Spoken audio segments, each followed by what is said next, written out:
right? Listen to me, it's levels.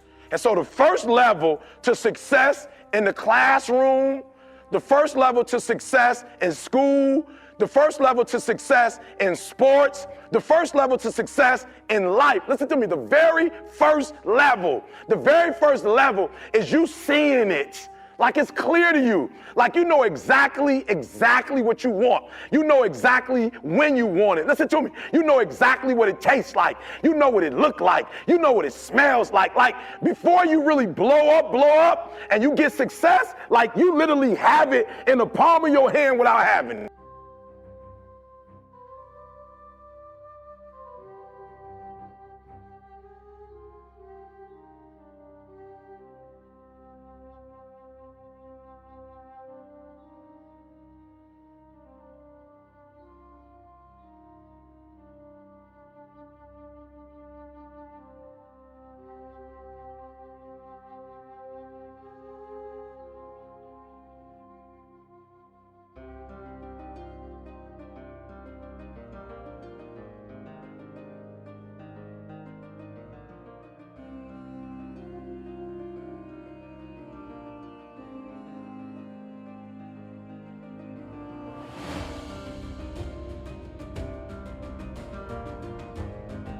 It was my dream. It was my goal. I don't expect you to believe in my dream like I believe in my dream. And the problem with some of y'all is you want somebody else to support your dream. It's yours. I don't owe you a dime. It's your dream. If you want it to happen, get your butt up and make it happen. If you want it to happen, rise and grind. If you want it to happen, you're going to have to do what I do, and that's get up at 3 o'clock in the morning. If you want it to happen, that means you're going to have to get home at 2:15 and get your butt up at 5 so you can get to Detroit by 6. That means you're going to have to speak to the Chiefs, and you're going to have to act like you got all the energy in the world. Why? Because this is my time. This is my moment. Tomorrow. Ain't no such thing as tomorrow. We only got today.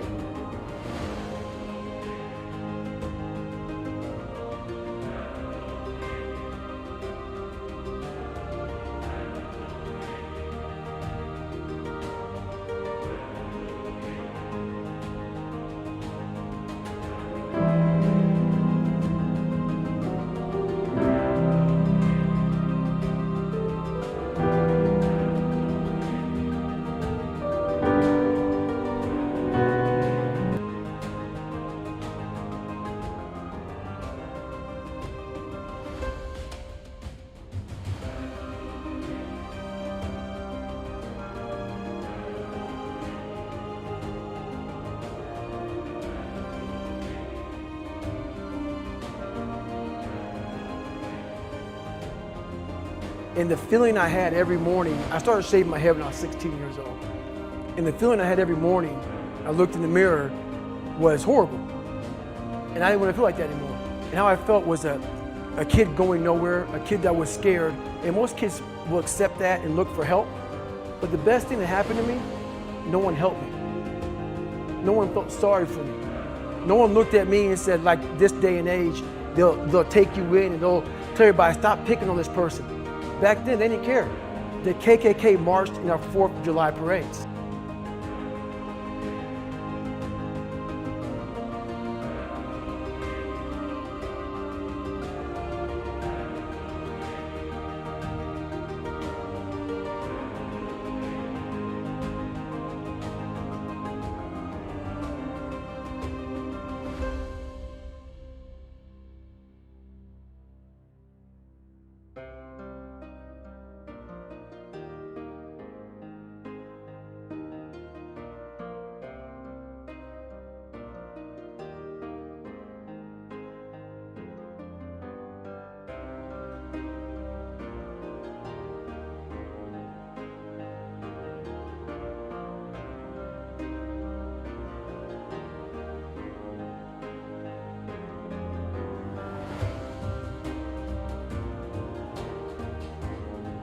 You want to break my motherfucking legs?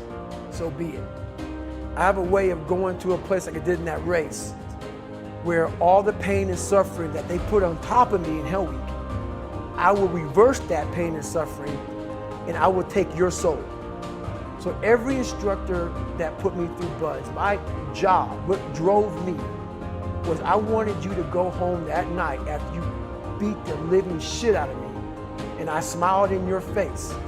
I wanted you to feel worse than I did, and you were going home to a nice warm bed with your wife or your kids and a nice meal, and I was still out there in the grit, suffering for another 100 hours. I wanted you to think about me, knowing that I'm comfortable, being very unfucking comfortable. And I want you to think about when you went through fucking hell week, how uncomfortable you were and how bad you wanted to quit, knowing I'm not thinking that fucking way. So the dark side is something that I've designed. It's an evil place I can go that very few things can hurt me. I use the hurt you're trying to put on me, I flip it upside down and use it. You trying to use it for kryptonite? No, it's power pillars for me. I'm using it for strength. I just flip negative into positive, that's all it is.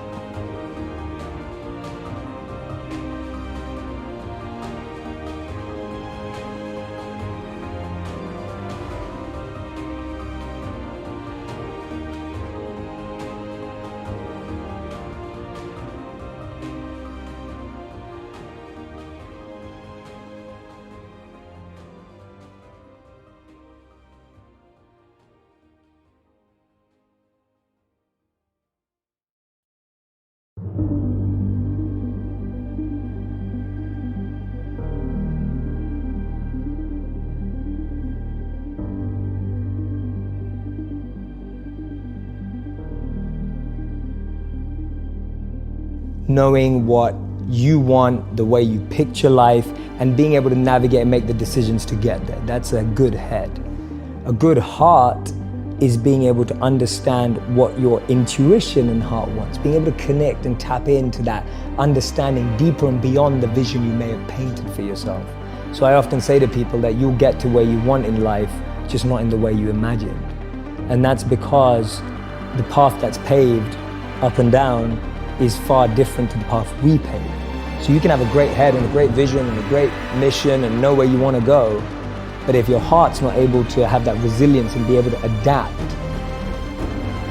and have compassion and care and all of that, then you're not going to be able to make the toughest decisions without your heart. But to be able to realize that you need to care and be sustainable and long-lasting requires a heart. And a hand is that service, wanting to pass that on, that which you have, wanting to give it forward, pay it forward. The idea of serving with what you have. I often say to people, your passion is for you, your purpose is for others. Your passion makes you happy, but when you use your passion to make a difference in someone else's life, that's a service, that's a purpose.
At that time, it got me to the finish line of that fucking race.